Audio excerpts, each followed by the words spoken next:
She looked at the judge and said she had never seen the document before. She said she had never signed it. She said she had never heard of it. She accused me of forging it. She said I made it up to cheat her. Her lawyer nodded beside her. He looked serious and supportive. My ex-wife was a woman I loved for 14 years. We built a life together. I trusted her with everything. She sat in court wearing an expensive suit. She told the judge the prenuptial agreement did not exist. She said she had never seen it. She called me a liar. She said she wanted 80%. My lawyer opened his briefcase. He took out a folder. He placed the original document on the judge's desk. It had her signature. It had her initials on every page. It had the notary seal. It had the official date stamp. The record matched the county system. She made a strange sound. It was not a gasp. It sounded like she swallowed something sharp. It was small and unplanned. She looked shocked. She looked at the document like someone who realized they were wrong. Where are you watching from today? Tell me in the comments. If someone you trusted ever lied about you, stay with me.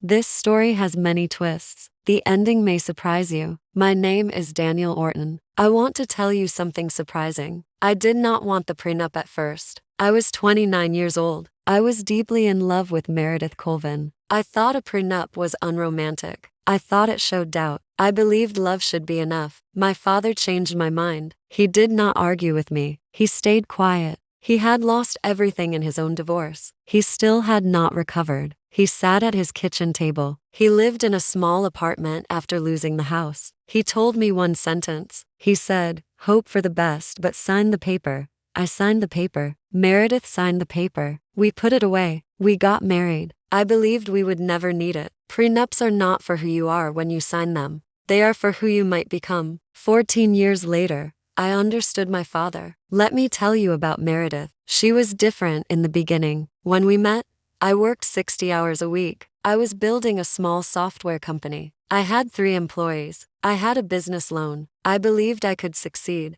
Meredith was a freelance graphic designer. She was talented but disorganized. Her desk was messy. Her work was beautiful. She was smart and perceptive. She understood people deeply. We met at a friend's birthday party. We talked for 4 hours. That night changed something in me. It was not dramatic. It felt calm and certain. I called her the next morning. We had dinner that week. We became inseparable. We got engaged within a year. We married 6 months later. We had a small wedding in her parents' backyard. We had 40 guests. She chose chocolate cake instead of traditional cake. She liked doing things her own way. We discussed the prenup 3 months before the wedding. I expected a fight. She surprised me. She shrugged and signed it. She said she trusted me. She said she understood my father's concern. Her lawyer was present. She reviewed every clause. She initialed every page. We never talked about it again. It stayed in my office cabinet for 14 years. The first 5 years of marriage were strong. My business grew from 3 employees to 12. Meredith built her design studio. We bought a house. We adopted a dog. She planted a garden.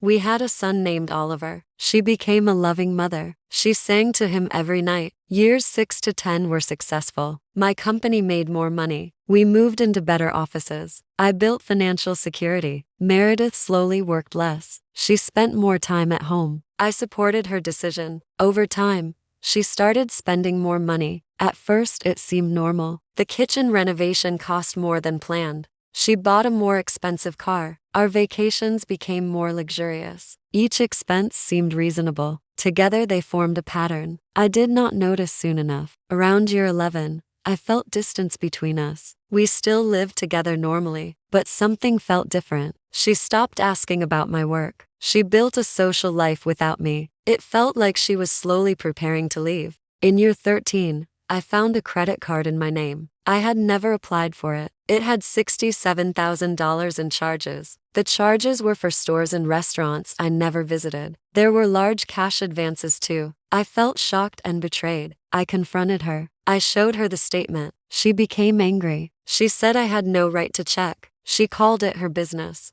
I told her the debt was in my name. She said she needed the money. She said I was too focused on work. She said she had to manage appearances. I did not recognize her anymore. We tried marriage counseling for months. We talked about our problems. I wanted to fix things. She had already changed. One Sunday night, She asked for a divorce. Oliver was asleep. She spoke calmly. She said she had been unhappy for years. She said she needed to find herself. Soon, her lawyer sent demands. She wanted 80% of our assets. She wanted the house. She wanted most of the business value. She wanted primary custody of Oliver. She wanted large monthly support. She claimed no prenup existed. She was betting I had lost it. She was betting I was careless. She was wrong. But she had tried to destroy it.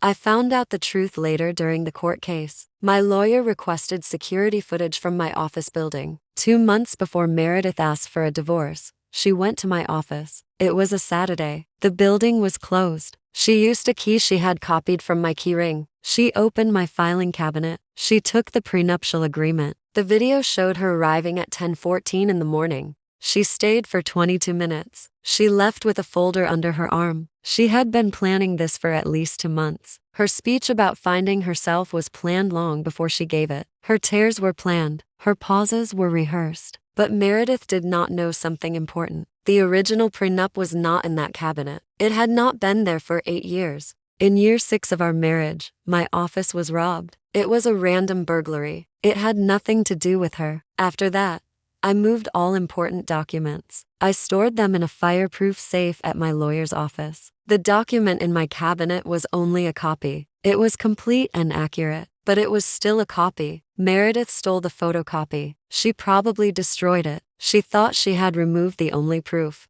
The original document was safe in my lawyer's office. It was signed. It was notarized. It was dated. A duplicate was filed at the county clerk's office. That office was 6 floors below the courtroom. Later, she stood in that courtroom and said it never existed. My lawyer's name was Howard Parrish. He was 61 years old. He was calm and patient. He never got emotional. He always prepared carefully. When I told him about the 80% demand, he stayed quiet. Then he opened his desk drawer. He took out the fireproof document bag. He placed the original prenup on the desk between us. He said he had been waiting for this moment. He said in his 40 years of practice, prenups always matter when someone claims they do not exist. I told him she would say I forged it. He said she could say whatever she wanted. He said the county clerk had the official record. He said the notary had her log. He said Meredith's old lawyer had his own copy and billing records. He said the document was stronger than most parts of my marriage had been in the last 5 years. His words hurt me, but they were true. The weeks before the hearing were very painful.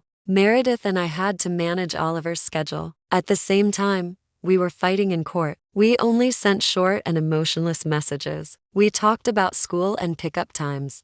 Our relationship was reduced to simple coordination. Oliver knew something was wrong. He was 10 years old. He was very observant. He adjusted his behavior depending on which parent he was with. I hated that he had learned to do that. Meredith's lawyer filed a motion. He asked the court to ignore any prenup. He said no valid agreement existed. He claimed any document I showed would be fake. Howard responded with his own motion. He asked the court to verify the document. He requested records from the county clerk. He requested the notary's log. He requested the file from Meredith's old lawyer. The judge scheduled a special hearing. The purpose was to decide if the prenup was real. That hearing changed everything. On the morning of the hearing, I woke up at 5. I had not slept well for weeks. My sleep was light and anxious. I took a shower. I wore a navy suit as Howard advised. He said it showed seriousness without aggression. I drove to the courthouse. The original prenup was in a folder on the passenger seat. I looked at it at every red light. It was just paper, but it represented my father's advice. It was about to change my life.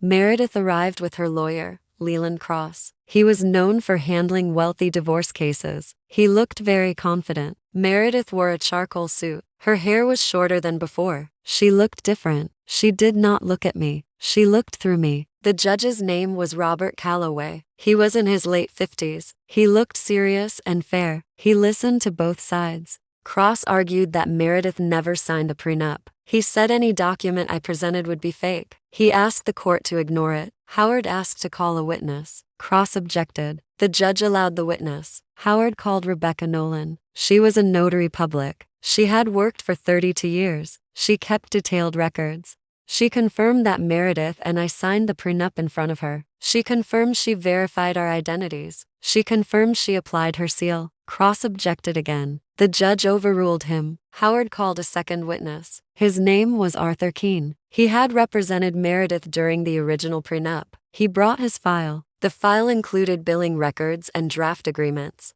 It included Meredith's handwritten notes. It included her signed acknowledgement. Arthur said Meredith had requested changes during negotiations. She asked for adjustments to certain clauses. Her requests were added to the final document. He said she was active and informed during the process. Cross tried to question Arthur's memory. Arthur said his memory might fade, but his records were accurate and preserved. The courtroom was silent. The judge carefully reviewed the documents. Howard finally presented the original prenup. He placed it on the judge's desk. The seal was clear. The signatures were clear. The date matched all records. The judge examined the document. Then he looked at Meredith. He asked if she wanted to change her earlier statement. The room was completely silent. Meredith hesitated. Then she said she may have forgotten about it. She said it was a long time ago. The judge said the court takes honesty seriously. He said the evidence proved the agreement was real. He said he would consider her credibility in the rest of the case. The judge ruled that the prenup was valid and enforceable. It was legally binding. Every clause applied. The 80% demand disappeared. Under the prenup, Meredith would receive a fair share. It was much less than she wanted. Howard then showed the security footage. The video showed Meredith entering my office. It showed her taking documents. The judge asked if it was her in the video. She did not answer. The judge ordered a full financial investigation. He addressed the fraudulent credit card. He adjusted custody to equal time. He rejected the request for supervised visits. The hearing ended. The war was over. I drove home and sat in the driveway. I did not feel victory. I felt grief. I felt the loss of my marriage. A few weeks later, Oliver asked about the divorce. He asked if it was about money. I told him it was about people changing. I promised him he would still have both parents. Later, I cried quietly in the bathroom. The divorce was finalized for months later. Meredith received what the prenup allowed. She received fair terms. She received much less than 80%. She moved to a nearby town. We now share custody of Oliver. We communicate through a parenting app. I do not hate her. I grieve the person she used to be. Last month, my father came for dinner. After Oliver went to bed, we sat outside. He asked if the paper held up. I told him it did. He nodded. That is the real story. A father told his son to protect himself. The son listened. If you are about to get married, listen carefully. A prenup is not about distrust. It is about fairness. People change. Life changes. Fairness matters. Hope for the best. But sign the paper. Thank you for watching. If this story meant something to you, subscribe and share your thoughts. I will see you in the next one.